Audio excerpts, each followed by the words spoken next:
kayong kagaling at kataas tumalon. Ready na ba? Let's go!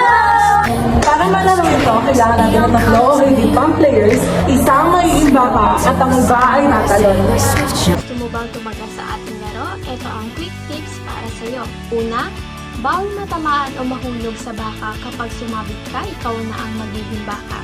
Mas maganda kung mabilis ang takbo mo bago tumalon para may momentum. Pangalawa. Pangatlo, piliin ang tamang timing at postures para maiwasan ang pagtama sa baka. Step 1! Ang baka yuyuko at yayakap sa kanyang mga tuhod para maging harang o balakid. Step 2! Ang unang tatalon ay dapat malinis na makalampas sa baka nang hindi ito nalalampasan o natatapa. Step 3! Kapag lahat ng players ay nakatalon na sa baka, ito ay unti-unting tataas ng tataas hanggang makalampas ulit ang mga players. Step 4! Ang unang hindi makatalon ng maayos o sumabit sa baka, siya ang magiging bagong baka sa susunod na round. May bataya! Ganyan muna.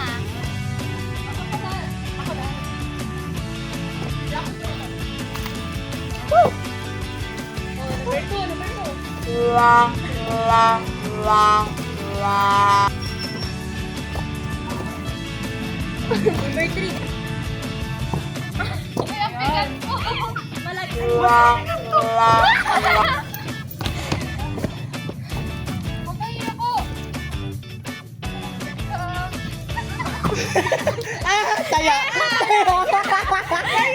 Wait!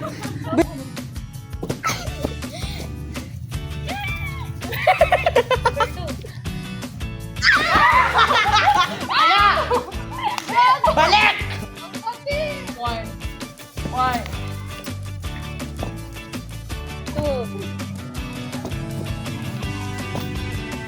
Yuko.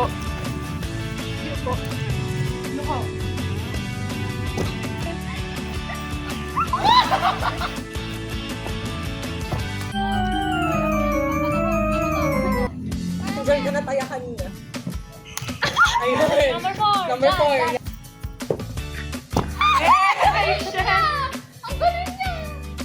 1, 2, 3.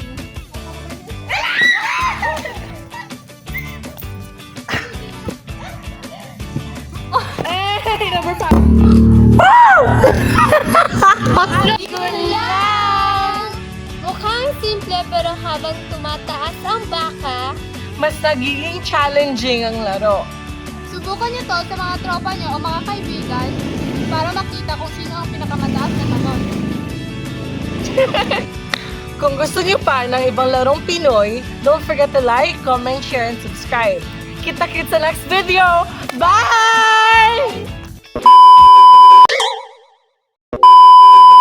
Step 1! Ay! Nakapag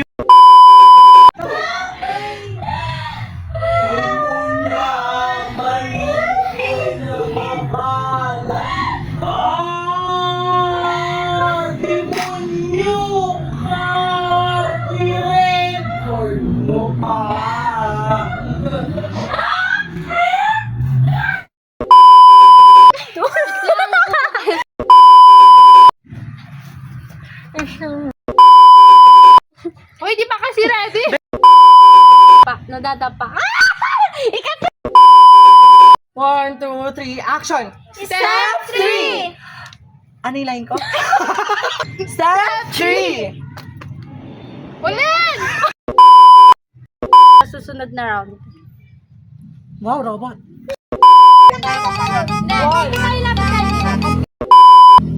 Kung gusto nyo pa...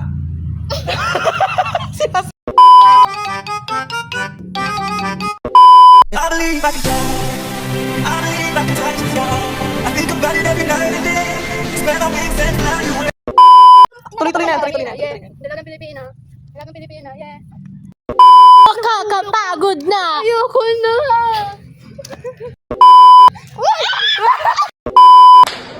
Ay, sorry.